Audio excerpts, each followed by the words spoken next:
Hello everyone, welcome back to the channel. It's mid-November, it's cold out, I got a fire going in the wood stove, and I'm adding a piece of gear to the inside of Eddie, and I just wanted to share that with you. During the last month or so, I've been redoing the slide-out kitchen for Eddie, and ICECO reached out to me during that time and wanted to know if I wanted to review one of their products.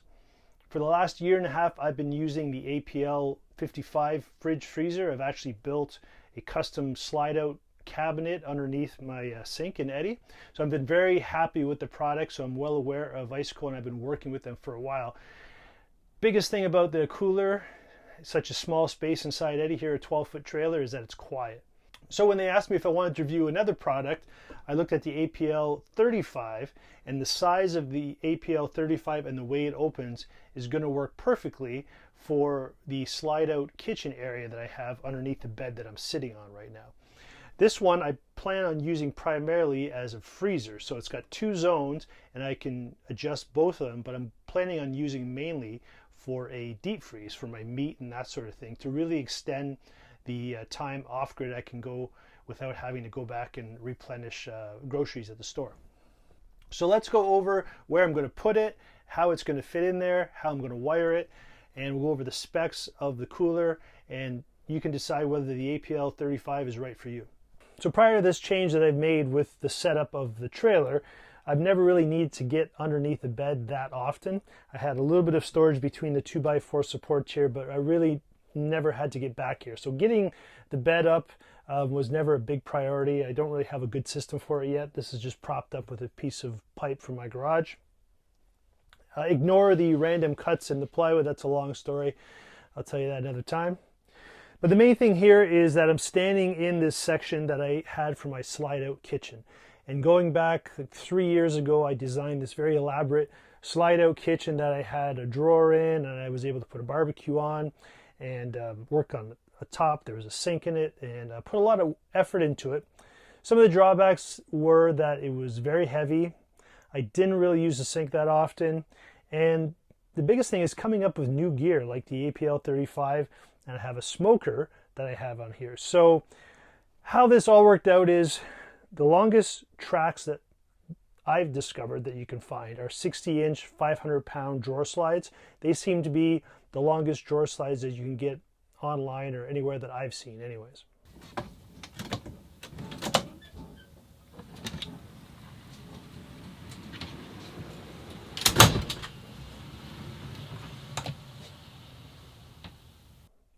So 60 inches brought me to kind of where I'm standing here, and I realized that I'm going to have like almost 2 feet by the width of the bed to store items or do something. And then when ICECO called me about working with their product again, I thought, you know what, it's a perfect opportunity to use this area as another location for another cooler, the APL35, and it's going to be my deep freeze. So it's going to be under here, and it's going to be basically at the edge of the slide out. So the slide out, it's going to do its thing, and then the APL35 won't slide it, it'll just be here. So for me to access it, I'll have to lift up the mattress and gain access to it that way. So again, I'm going to have to come up with a better system for lifting up the mattress, but overall it won't be that often because it'll be just my deep freeze for meat mainly. So this is where it's going to go. I'm going to need I don't have a plug in here, so I'm going to have to wire a outlet so that it can stay charged while it's under here. I have plenty of breaker space on my panel to do that. I have no problem with electricity on this trailer. If you're new to the channel, I have 540 amp hours on board. I got two Battleborn lithium game changers in here with a 3,000 watt inverter. For a small DIY trailer, the electrical system here is pretty good, so I don't have any worries about running out of electricity. And I'm also got 380 watts of solar on the back that I tilt up when I park the trailer, usually facing south if I can at a campsite. So I'm not just going to leave it bouncing around on the floor. I will build some sort of platform there, kind of like I did with the APL55, and I'll build a platform with kind of framing the sides of it in so that it doesn't move around too much, but yet it's easily to access the cooler top and open it up.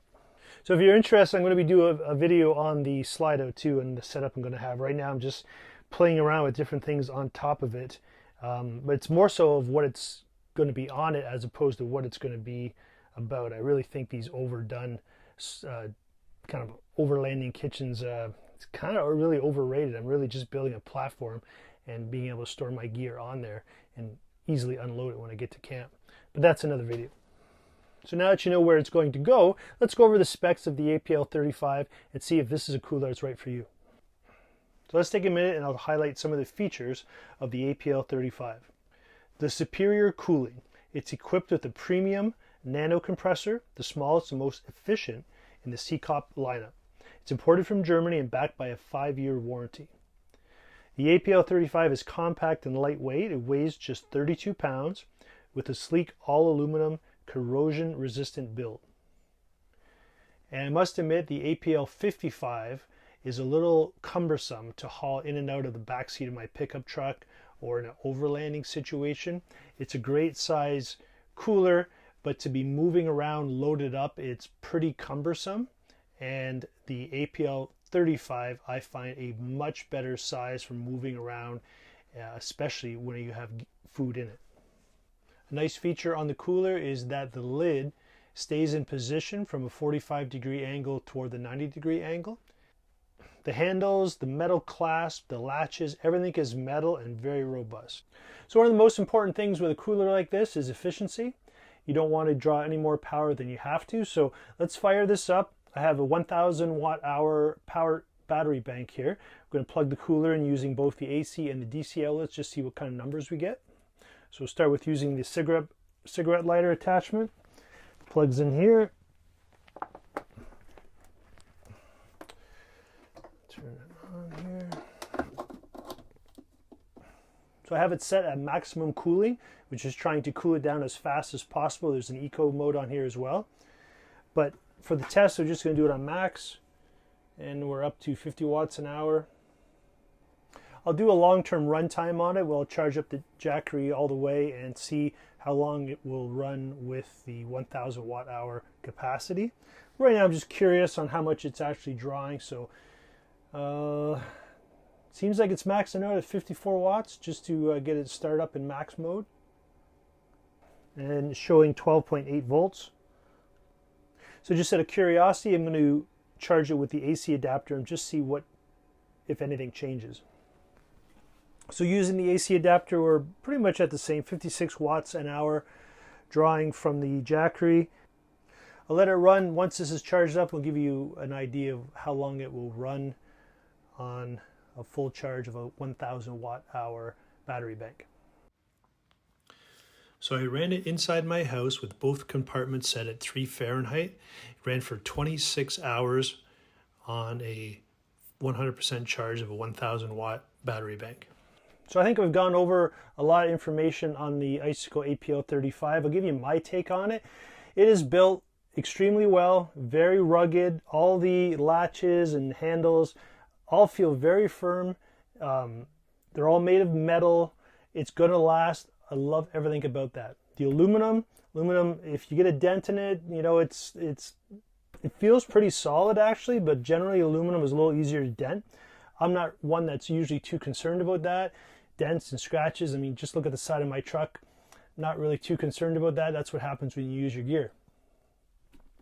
So I love the look of the inside of the APL35. It reminds me of a MacBook if you're an Apple person. Very smooth, all aluminum as opposed to the kind of white plastic, molded plastic as some of the other coolers. Not that those aren't durable, but this will be super easy to clean up. It's got a drain plug. It has a light in each compartment. There is a little gap at the bottom where basically it looks like the bent aluminum sits on top of another piece of aluminum. And you know, you might get some buildup in there. Only time will tell, but it's very minor, and I can't see it being a big deal. The seals fit really nice onto the plastic topper.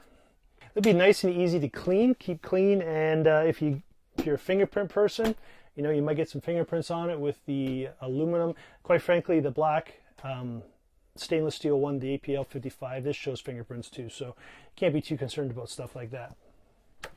Overall, the biggest thing that jumps out at me with this cooler is that it's a lot more manageable, the size of it. If you're going to be hauling it in and out of the back seat or some awkward places, if you have to be honest with yourself and this is loaded up, it's really the biggest size, I guess, for my strength. I guess it's all relative of how strong you are.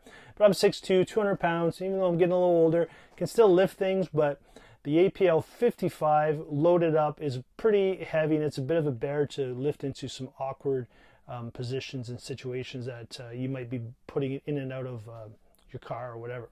So I think if you're moving your gear around and you want something a little more mobile, the APL35 is the perfect size for it. I like that the lid opens this way. I showed you the reasons why, and this is going to be a perfect deep freeze for all my long adventures coming up. So that's going to wrap up my review of the APL35. There is a discount code I will put in the description and in the video here, so you can purchase this with a discount and go to the ICECO site and you can have this for a little less money. Hope you found the review useful. If you did, I'd really appreciate if you give the video a thumbs up, and if you haven't already done so, subscribe. Be a part of all the adventures I go on and see how my ICECO coolers hold up in the long run. Thanks for watching. Cheers.